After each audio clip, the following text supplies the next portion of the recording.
News में आपका बहुत स्वागत है। मैं हूं आपके साथ अंशिका पाठक। शुरुआत करेंगे बुलेटिन की भोपाल से आ रही खबर के साथ। महज 8 साल की बच्ची के साथ दुष्कर्म का मामला सामने आया। बोर्डिंग स्कूल के हॉस्टल में दुष्कर्म किया गया। पीड़िता की मां ने एफआईआर दर्ज करा दी है। घटना के बाद बच्ची को धमकाने का भी आरोप है। स्कूल पर मामला खत्म करने के लिए दबाव बनाने का आरोप है। वार्डन ओनर पर भी पीड़ित की मां ने आरोप लगाए हैं। महज 8 साल की ये बच्ची और बोर्डिंग स्कूल में उसके साथ दुष्कर्म किया गया। जब बच्ची ने अपनी आप बीती मां को बताई तो मां ने फौरन एफआईआर दर्ज कराई स्टेशन पहुंचकर। साथ ही अब ये भी जानकारी मिल रही है कि जो स्कूल है, बोर्डिंग स्कूल की तरफ से दबाव बनाया जा रहा है कि इस मामले को रफा दफा किया जाए, खत्म किया जाए। लेकिन सवाल ये कि आखिर कब तक ऐसा चलता रहेगा। वार्डन और ओनर पर पीड़ित की मां ने आरोप लगाए हैं दुष्कर्म के और अब इस पूरे मामले में जांच होगी।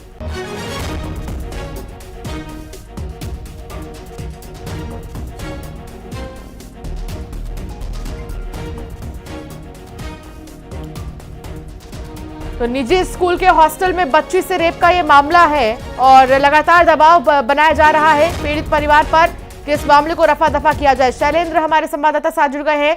शैलेंद्र, निजी स्कूल के हॉस्टल में बच्ची के साथ रेप किया गया और फिर अब दबाव बनाया जा रहा है कि मामले को रफा दफा किया जाए। क्या जानकारी मिल रही है इस मामले में?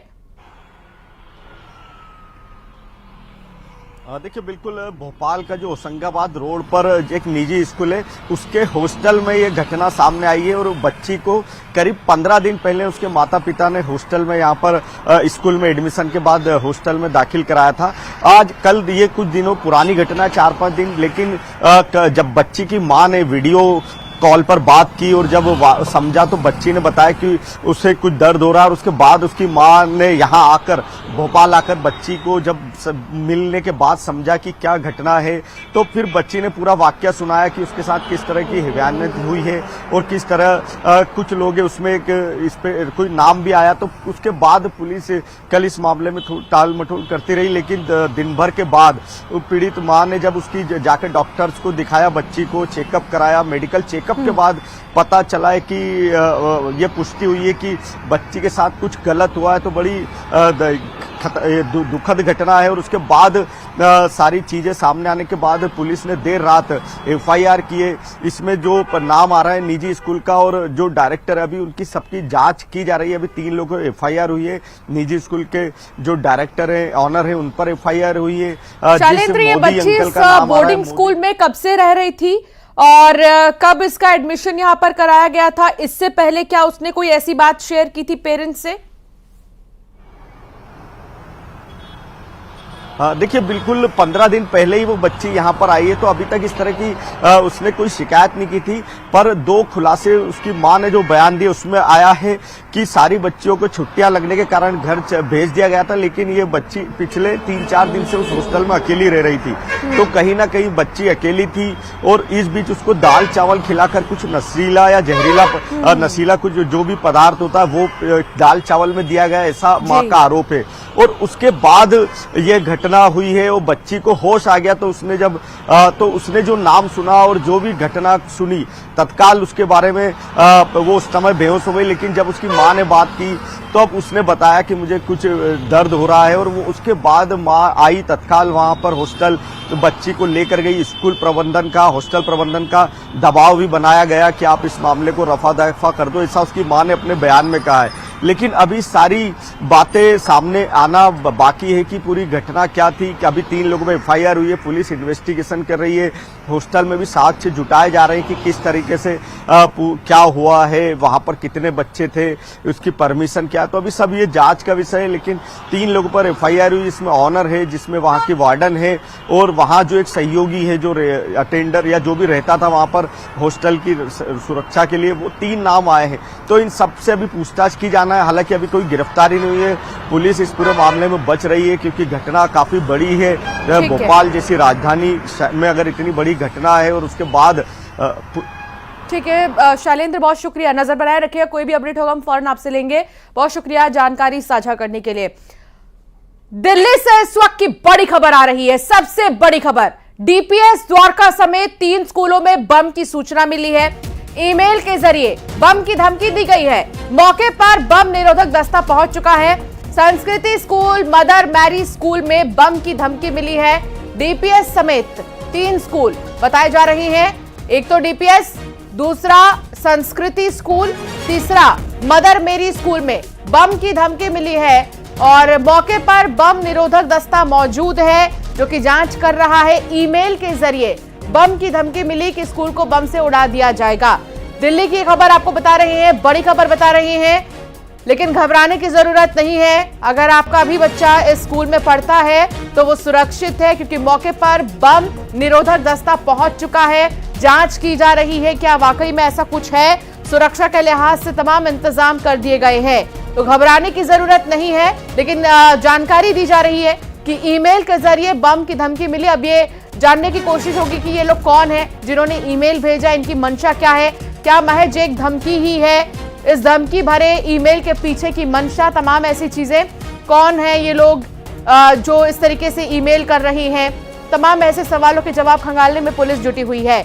मौके पर बम निरोधक दस्ता मौजूद है। संस्कृति स्कूल, मदर मैरी स्कूल में बम की धमकी दी गई है।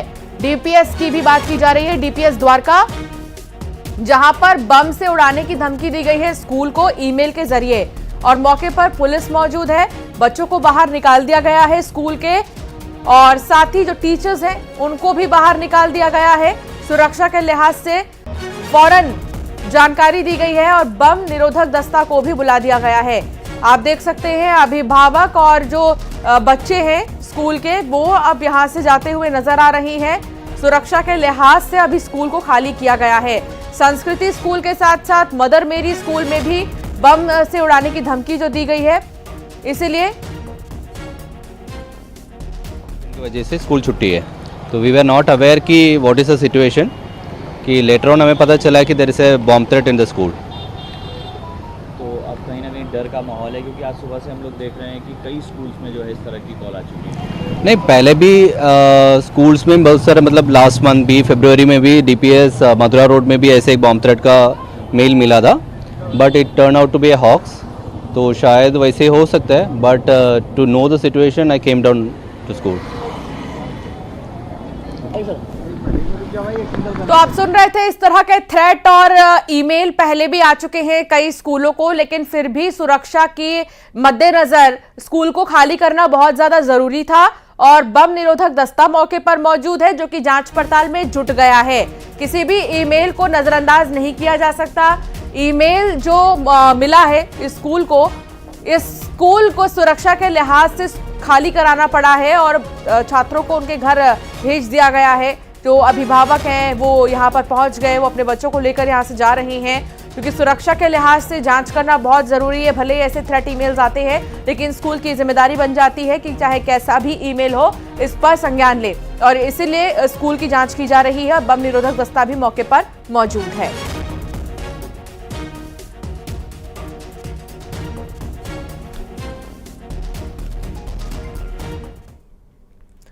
और अब बात धार की करेंगे। धार की भोजशाला में 41वें दिन सर्वे जारी है।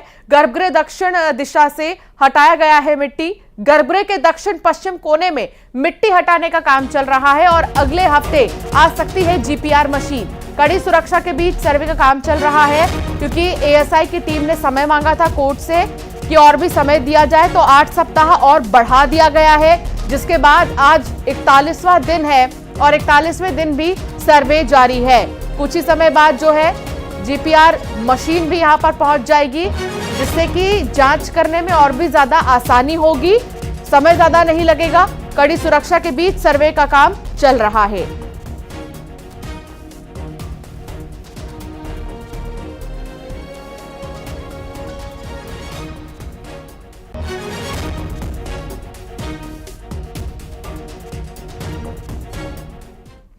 टीकमगढ़ में डिलीवरी बॉय के साथ मारपीट का मामला सामने आया, जहां 4 लोगों ने मारपीट की है।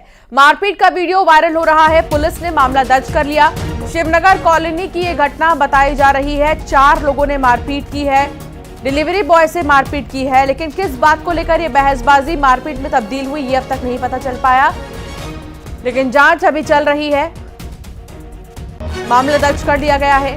वीडियो भी सामने आ चुका है मारपीट का। 4 लोगों ने मिलकर डिलीवरी बॉय की पिटाई की है। टीकमगढ़ का यह मामला बताया जा रहा है। डिलीवरी बॉय की पिटाई का वीडियो वायरल हो रहा है। 4 लोगों ने मिलकर एक डिलीवरी बॉय को पीटा है, जिन पर मामला दर्ज कर दिया गया।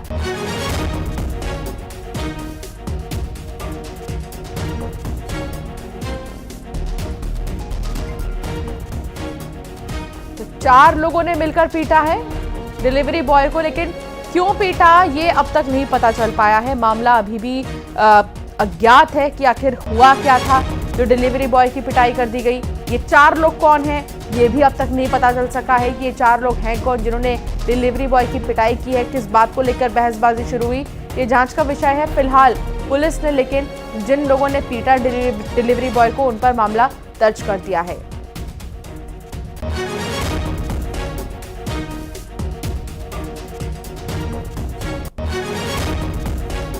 अब ये वीडियो आपके टेलीविजन स्क्रीन पर है। देखिए किस तरीके से डिलीवरी बॉय को ये लोग पीटते हुए नजर आ रहे हैं। मौके पर 4 लोग मौजूद हैं और लात मार रहे हैं, घूंसा बजा रहे हैं, थप्पड़ मार रहे हैं डिलीवरी बॉय को। किस बात पे लेकिन लड़ाई हो रही है ये नहीं पता चल सका। राजीव संवाददाता साथ जुड़ गए हैं। राजीव, किस बात को लेकर यहाँ पर मारपीट हुई? देखिए, जो डिलीवरी बॉय जब अपने ऑफिस के अंदर था तभी 4 लोग 2 लोग बाइक से आए और 4 लोगों ने पहले डिलीवरी बॉय के साथ गाली गलौज की और फिर मारपीट करने लगे। हालांकि बताया जा रहा है कि यह लोग बाहर खड़े थे और गाली गलौज कर रहे थे। डिलीवरी बॉय ने उन्हें रोकने की कोशिश की, जिसके बाद वह डिलीवरी बॉय के साथ ही मारपीट करने लगे और वहां लगे सीसीटीवी कैमरे में घटना कैद हो गई और लोग वहां जो लोग खड़े थे उन्होंने भी वीडियो बना लिया। और जिसके बाद सोशल मीडिया पर जैसे ही वीडियो वायरल हुआ तो पुलिस ने इस मामले को तुरंत संज्ञान में लिया और वीडियो फुटेज के आधार पर आरोपियों पर मामला दर्ज कर लिया है। हालांकि जो आरोपी हैं वो अभी पुलिस की गिरफ्त से बाहर हैं और पुलिस आरोपियों को अब वीडियो फुटेज के आधार पर तलाश कर रही है। बहुत शुक्रिया जानकारी साझा करने के लिए राजीव। छत्तीसगढ़ में आज महतारी वंदन योजना की किश्त जारी होगी। तीसरी किश्त जारी की जाएगी। 70 लाख महिलाओं को तीसरी किश्त जारी होगी और महिलाओं के खाते में 1000 रुपए आएंगे। 10 मार्च को ही पहली किश्त दी गई थी और अब तीसरी किश्त की बारी है। तीसरी किश्त जारी होगी। महिलाओं के खातों में सीधे 1000 रुपए। महतारी वंदन योजना के तहत 70 लाख महिलाओं के अकाउंट में 1 लाख से भी ज्यादा ऐसी महिलाएं हैं जिन्होंने आवेदन किया था और अब सीधे 70 लाख महिलाओं के अकाउंट में 1000 रुपए से भी ज्यादा की राशि जो है सीधे ट्रांसफर की जाएगी। 10 मार्च को पहली किश्त दी गई थी और अब तीसरी किश्त की बारी है। महिलाओं के लिए खुशखबरी। तनु वर्मा सहयोगी साथ जुड़ गई हैं। तनु, तीसरी किश्त जारी होगी, महिलाओं के अकाउंट में सीधे 1000 रुपए। जी बिल्कुल, देखिए शायद सरकार की महत्वाकांक्षी महतारी वंदन योजना की तीसरी किस्त जो है वो आज जारी कर दी जाएगी और इसको लेकर महिला बाल विकास विभाग के द्वारा पूरी तैयारियां जो है कर ली गई है और करीब 70 लाख से अधिक महिलाओं के खाते में 655 करोड़ रुपए आज जो हैं वो आ जाएंगे। और इसके साथ ही लोकसभा चुनाव की आचार संहिता को देखते हुए किसी भी तरह का राजनीतिक कार्यक्रम आज जो है नहीं रखा गया, लेकिन आज दोपहर 12 बजे से महिलाओं के खाते में पैसे आने जो है वो शुरू हो जाएंगे। इसके साथ ही आपको बता दूं कि इस बारे में जानकारी देते हुए बीते दिनों ही सीएम साय ने कहा था कि तय सीमा पर महतारी वंदन योजना की राशि जो है महिलाओं के खाते में जाएगी और हर महीने के पहले सप्ताह में ये किस्त जो है वो जारी की जाएगी। और वहीं आपको बता दूं कि 10 मार्च को महतारी वंदन योजना की जो है शुरुआत हुई थी। प्रधानमंत्री नरेंद्र मोदी ने इस योजना की शुरुआत की थी। इसके बाद 2 और 3 अप्रैल को महतारी वंदन योजना की दूसरी किस्त जो है वो जारी की गई थी और इसके बाद आज तीसरी किस्त जो है महतारी वंदन योजना की जो है वो जारी की जाएगी और राज्य के 70 लाख से अधिक महिलाओं के खाते में आज 1,000 रुपए जो है वो ट्रांसफर किए जाएंगे। जी, बड़ी बात है कि समय से पहले महतारी वंदन योजना की जो राशि है महिलाओं के अकाउंट में ट्रांसफर कर दी जाएगी। तनु, बने रहिए आप हमारे साथ, आगे भी हम आपसे जानकारी लेंगे। फिलहाल शुक्रिया। बात करेंगे मौसम की। बंगाल से आ रही ठंडी हवा के थमने से छत्तीसगढ़ में गर्मी का पारा चढ़ गया है। अधिकतम और न्यूनतम तापमान में बढ़ोतरी होने लगी है। मौसम विभाग के अनुसार मौसम अभी शुष्क बना रहेगा। अगले 3 दिनों में अधिकतम तापमान में 3 डिग्री सेल्सियस की बढ़ोतरी हो सकती है। रायपुर सहित प्रदेश भर में दोपहर में तपिश काफी ज्यादा बढ़ी है। अधिकतम तापमान में बढ़ोतरी से उमस और भी ज्यादा बढ़ने लगी है। तो मौसम का मिजाज कुछ ऐसे बदलेगा कि लोग परेशान होंगे आने वाले दिनों में। इसलिए दोपहर में कोशिश कीजिए कि आप घर से बाहर ना निकलें, क्योंकि कड़ी धूप के बीच बाहर निकलना सेहत के लिए हानिकारक साबित हो सकता है। तनु वर्मा लगातार जुड़ी हुई हैं सहयोगी। तनु, मौसम विभाग की तरफ से ये अनुमान जताया गया है कि आने वाले दिन छत्तीसगढ़ के लिए काफी गर्म हो सकते हैं।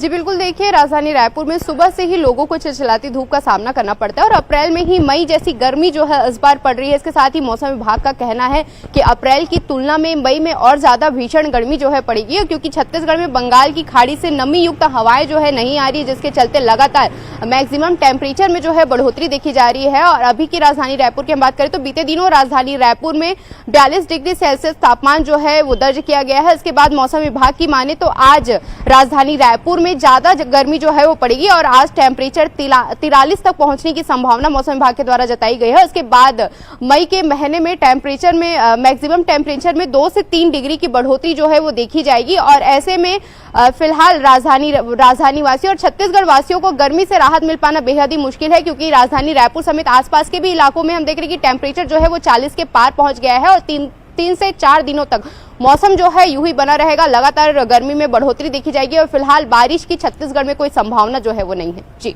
बहुत शुक्रिया तनु जानकारी साझा करने के लिए। तो अभी कोई राहत नहीं है, मौसम विभाग की तरफ से ये अनुमान जता दिया गया है कि मौसम इसी तरह गर्म बना रहेगा।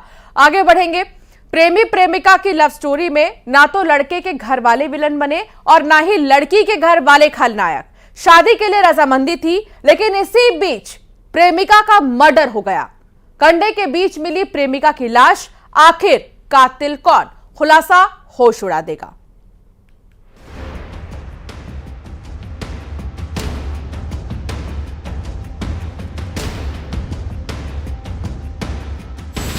दुल्हन का जोड़ा नहीं, उसने दिया कफन। हैवानियत की हद पार, ये कैसा प्यार।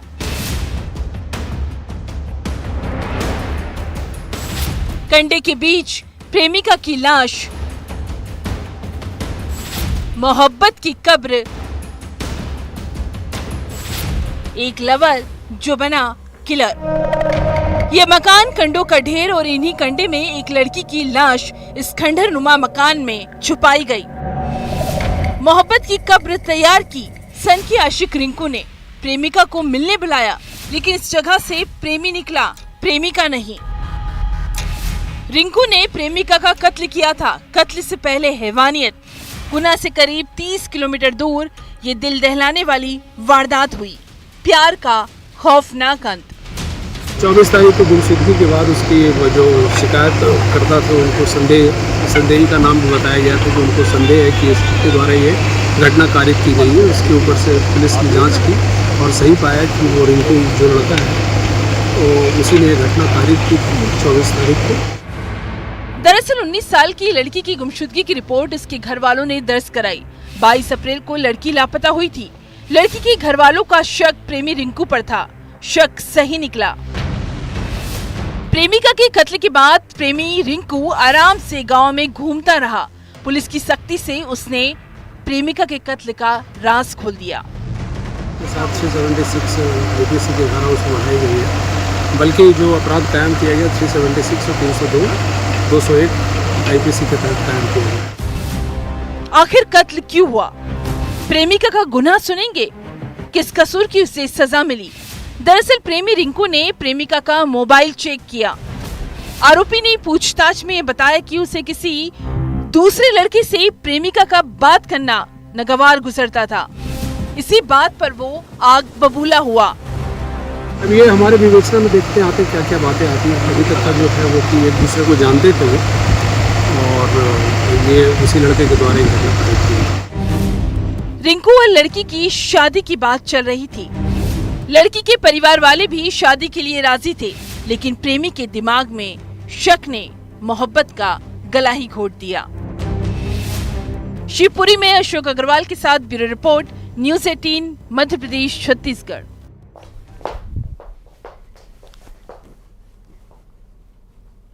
यहां रुकेंगे एक छोटे से ब्रेक के लिए, फौरन हाजिर होंगे खास खबरों के साथ।